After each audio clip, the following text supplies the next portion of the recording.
ಆತ್ಮೀಯ ನಾಗರಿಕ ಬಂಧುಗಳಲ್ಲಿ ವಿನಂತಿ. ಈಗ ಸೋಲಾರ್ ಉತ್ಪಾದನೆ ಮಾಡತಕ್ಕಂಥ ಕಂಪನಿಗಳು, ಅದರಲ್ಲಿ ಮುಖ್ಯವಾಗಿ ವಿಜಯನಗರ ಜಿಲ್ಲೆಯ ಅನೇಕ ತಾಲೂಕುಗಳಲ್ಲಿ ರೈತರ ಹೊಲವನ್ನು ಗುತ್ತಿಗೆ ಪಡಿತಕ್ಕಂಥ ಪ್ರಕ್ರಿಯೆಯನ್ನು ಪ್ರಾರಂಭ ಮಾಡಿದ್ದಾರೆ. ಇದರಿಂದ ಆಗ್ತಕ್ಕಂಥ ಅನಾಹುತಗಳು ಏನು ಅಂತಕ್ಕಂಥದ್ದು ನಮ್ಮ ರೈತರಿಗೆ ಕೆಲವು ಮನವರಿಕೆ ಇಲ್ಲ.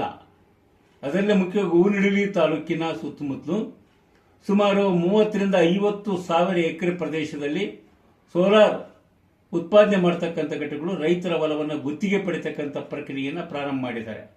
ಇದರಿಂದ ಆಗ್ತಕ್ಕಂಥ ಅನಾಹುತಗಳೇನು? ಒಂದು ಕಡೆ ಕಂಪನಿಗಳು ತಮ್ಮ ಲಾಭಕ್ಕಾಗಿ ಮಾಡತಕ್ಕಂಥ ಈ ಕಾರ್ಯ, ನಮ್ಮ ರೈತರ ಹೊಲವನ್ನು ಗುತ್ತಿಗೆ ಹಿಡಿದ ಮೇಲೆ ಲಕ್ಷಾಂತರ ಎಕರೆ ಪ್ರದೇಶವನ್ನು ಗುತ್ತಿಗೆ ಹಿಡಿದು ಆ ಸುತ್ತಲೂ ಕಾಂಪೌಂಡ್ ನಿರ್ಮಿಸಿ ಆ ವಿದ್ಯುತ್ ಉತ್ಪಾದನೆ ಪ್ರಾರಂಭ ಆಗುತ್ತೆ. ನಂತರ ಹೊಲ 30 ವರ್ಷ 40 ವರ್ಷ ಸೂರ್ಯನ ಬೆಳಕನ್ನು ಕಾಣಲಾರದಂತ ಸ್ಥಿತಿಯಲ್ಲಿದ್ದಾಗ ಹೊಲ ತನ್ನ ಇರ್ತಕ್ಕಂಥ ಎಲ್ಲಾ ಪೌಷ್ಟಿಕಾಂಶಗಳನ್ನು ಕಳೆದು ಬಂಜರು ಭೂಮಿ ಆಗ್ತಕ್ಕಂಥ ಒಂದು ಪ್ರಕ್ರಿಯೆಗೆ ಒಳಪಡುತ್ತೆ. ಇದು ನಮ್ಮ ರೈತರಿಗೆ ಗೊತ್ತಿಲ್ಲ. ಜೊತೆಗೆ ಅವರು 1 ವರ್ಷ 2 ವರ್ಷ ದುಡ್ಡು ಕೊಟ್ಟು 3ನೇ ವರ್ಷ ಆ ಗುತ್ತಿಗೆ ಆಧಾರದಲ್ಲಿ ಆಗಿರ್ತಕ್ಕಂಥ ಹಣವನ್ನು ಕೊಡದೇ ಇದ್ರೆ ನಾವು ಕೋಟಿ ಕೊಡುವಂಗಿಲ್ಲ ಅಂತಕ್ಕಂಥ ನಿಯಮಗಳನ್ನು ಕೇಂದ್ರ ಸರ್ಕಾರ ಹಿಂದೆ ಈ ಗುತ್ತಿಗೆ ಆಧಾರದಲ್ಲಿ ನಿಯಮಗಳನ್ನು ರೂಪಿಸಿತ್ತು. ಅಂದ್ರೆ ತಹಶೀಲ್ದಾರು ಮತ್ತು ಡಿಸಿಗಳ ಮೂಲಕ ಬಗೆಹರಿಸಿರತಕ್ಕಂಥ ಸೂಚನೆ ಇತ್ತು.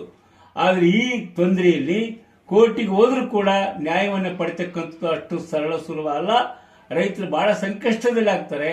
ಅದಕ್ಕಾಗಿಯೇ ಯಾವುದೇ ರೈತರು ಸುಲಭವಾಗಿ ಈ ಸೋಲಾರ್ ಕಂಪನಿಗಳಿಗೆ ತಮ್ಮ ಭೂಮಿಯನ್ನ ಕೊಡತಕ್ಕಂಥ ಯೋಚನೆ ಮಾಡುವ ಹೊತ್ತಿನಾಗ ಬಹಳ ಗಂಭೀರವಾಗಿ ತಗೋಬೇಕು. ಅನೇಕ ರಾಜ್ಯಗಳಲ್ಲಿ ಈಗಾಗಲೇ ಕೊಟ್ಟಿರ್ತಕ್ಕಂಥ ಗುತ್ತಿಗೆ ರೈತರು ಬಹಳ ಕಷ್ಟವನ್ನು ಅನುಭವಿಸ್ತಾರೆ. ಇದನ್ನು ಅರ್ಥ ಮಾಡಿಕೊಂಡು ತಾವು ಜಾಗೃತರಾಗಬೇಕಂತೇಳಿ ನಾನು ಕರ್ನಾಟಕ ರಾಜ್ಯ ರೈತ ಸಂಘದಿಂದ ತಮ್ಮಲ್ಲಿ ವಿನಂತಿಸುತ್ತೇನೆ.